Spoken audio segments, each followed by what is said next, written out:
Gina Carano got axed, fired, see you later, for tweeting out that Democrats and the left should not continue to denigrate and make a total enemy out of Republicans and Trump supporters, which only furthers the divide in our great nation.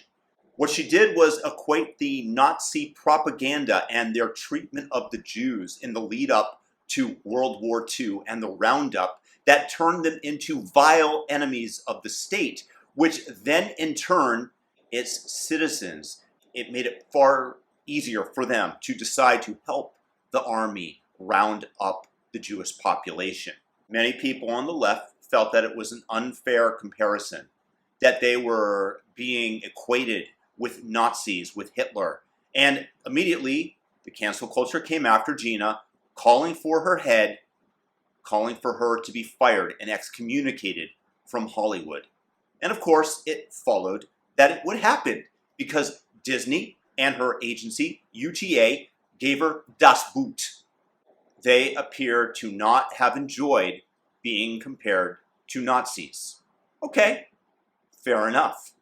So the question is, over the last 4+ years, how many times was Donald Trump compared to Adolf Hitler? How many times was he called Orange Hitler, Hitler Light, that he was an anti-Semite? He was frequently referred to, despite the fact that his daughter married a Jewish man and converted.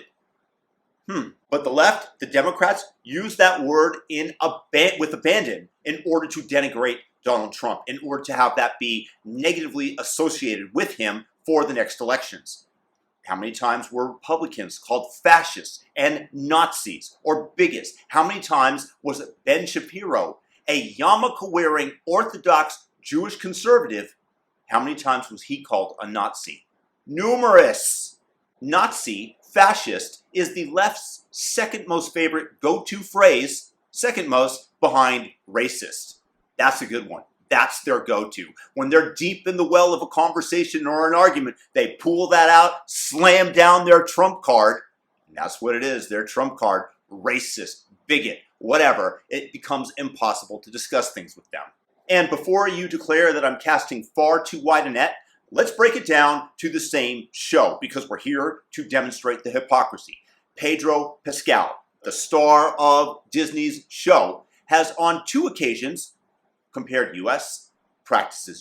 citizens to Nazis. The first time, he compared the treatment of children that were detained at the border, crossing the border illegally, and were detained.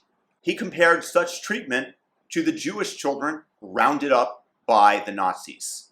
Except for this little thing that actually, the children that were crossing the border with their parents, or the coyotes or the drug dealers, they were in violation of U.S. law. The border was trying to do their best to make sure that they were treated properly, as opposed to the Jewish children rounded up by the Nazis, who were going to be destroyed in an incinerator, in a gas chamber. That was the goal of the Nazis. Was that the goal of the U.S.? But Pedro Pascal is allowed to go ahead and make that comparison, to make that equivalency. I don't know if the border guards felt really good about that. I don't know if the rest of the United States felt that that was a fair comparison. Not to mention, he's done it twice. He also decided to compare fans, geeks and gamers, to Nazis. That Pedro Pascal did twice. Yet, how are they treated? One is on the left, Pedro Pascal. The other is on the right, Gina Carano.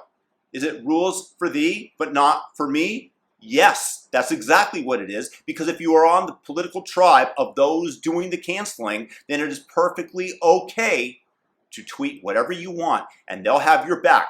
But if you're on the other side of the aisle, if you tweet the slightest thing that goes against the orthodoxy that they are trying to impose on our nation, trying to impose on our minds, and scaring the living crap out of anybody who dares to oppose them, they come after you full force and try to eject you from any good paying position that you might have. Try to take you down in any manner possible. So the one thing that I ask, share this video because it is really important to document all the cases of the hypocrisy so that people understand that the left is tilting the playing field because they have control of the media, they have control of the politics in our country, having won majorities in the houses and the presidency, unfortunately, and the playing field is being tilted. So we need to be able to document all the ways that people on the left are complete hypocrites because it's not going to be reported in the mainstream news. This is perfectly okay for one side to do. So share this video to make people aware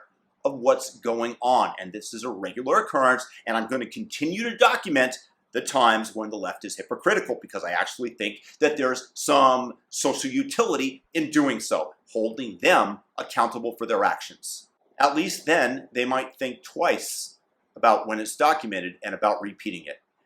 Please thumb up this video, turn that like button blue, helps with the algorithm, gives you a little endorphin hit when you do. If you're new, subscribe to the channel, all notifications.